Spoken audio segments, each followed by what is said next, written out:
పల్లీలు, salt 1 spoon. లే చింటూ నువ్వులే అడుగు నానకడిపో కడుపు. కారం లేదుగా.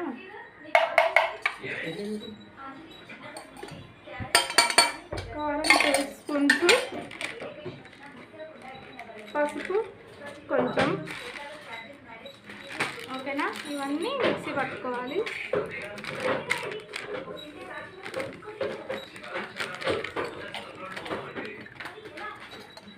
ఇందాక తక్కువైంది కారం. ఇది ఇప్పుడు వంకాయని కట్ చేసుకోవాలి.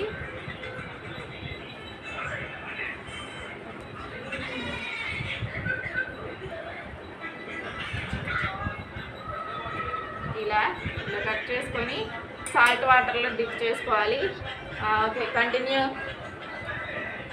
అడుగుద్ది ఆపేసిన కూడా. హాయ్ ఫ్రెండ్స్, కట్ చేయ తొందరగా. అది నాన్న కూడా ఇలా చెప్పు. 6 ముక్కలు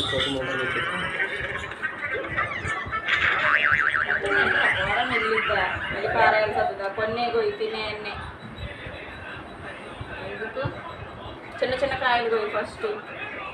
చిన్న కాయలు అయితే గుత్తి వంకాయ కర్రీకి బాగుంటుంది ఫ్రెండ్స్. ఓకేనా, మన ఛానల్ని లైక్ చేసి షేర్ చేసి సబ్స్క్రైబ్ చేసుకోండి. ఓకేనా, అది యూట్యూబ్ ఫ్రెండ్స్ ఆయన కూడా చూస్తారట. ఓకేనా ఫ్రెండ్స్, చాలా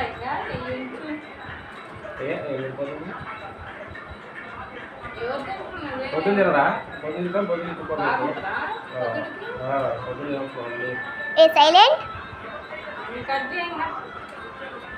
కనపడద్దా తీసినవా అప్పుడే? నొక్కేనా అని చెప్పవా నాకు మరి?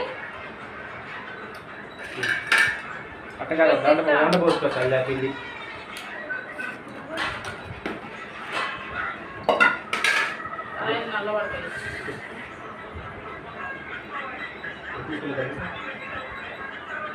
అది కాదులే మిగతాది ఫ్రెండ్స్, ఇందులో స్టఫింగ్ చేసుకోవాలి ఈ మిశ్రమాన్ని. ఓకేనా, లాస్ట్ వరకు కొంచెం క్లియర్గా చూపి వంకాయని. ఓకేనా వీణా, ఇట్లా ఒత్తుకుంటా ఇట్లా పెట్టి ఇలా స్టఫింగ్ చేసుకుంటా వెంటనే ఇలా వచ్చేసింది. ఇంకొక వంకాయని తీసుకొని ఇలా తీసి వాటర్ పడుతుంది. ఓకేనా ఫ్రెండ్స్, ఇలా పెట్టుకోవాలి. ఇలా అంటే స్టఫింగ్ వెళ్ళిపోయింది. మనం వంకాయ తినేటప్పుడు కర్రీలో బాగుంటుంది ఇలా. అందుకే మేము ఎప్పుడు చేసిన ఇలా గుత్తి వంకాయ చేసుకుంటాము. మీరు కూడా ట్రై చేయండి. Subscribe to my channel. Cut చేయి. ఆహా ఏమి రుచి అనరామై మరచి రోజు తిన్నా మరి మోజే తీరనిది తాజా కూరలు రాజాయవరు ఇంకా చెప్పాల వంకాయేనండి. Okay, oil కాగిందండి. ఒక్కొక్కటి వంకాయ వేసుకున్నా. నేను తీస్తలే వీణా, అన్నీ వేసాక ఒకసారి తీస్తలే, అందులో పడేస్తావులే. కొద్దిసేపు మగ్గించాలి ఫ్రెండ్స్. మూత పెట్టేద్దాం. కొద్దిసేపు మగ్గించాలి ఫ్రెండ్స్. ఇలా వేసుకొని కలుపుకోవాలి ఒకసారి మిక్స్. కొంచెం ఇది కూడా ఫ్రై అయితే బాగుంటుంది కదా, అందుకని వేసేసాను. మొత్తం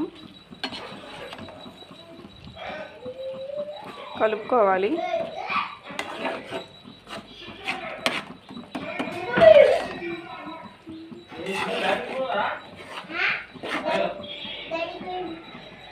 ఓకే ఫ్రెండ్స్, కొంచెం ఫ్రై అయ్యాక వాటర్ వేసుకోవాలి. కొంచెం వాటర్ వేసుకొని ఇలా మగ్గించుకోవాలి. కొద్దిసేపు వంకాయ ఉడికేంత వరకు ఉంచుకోవాలి.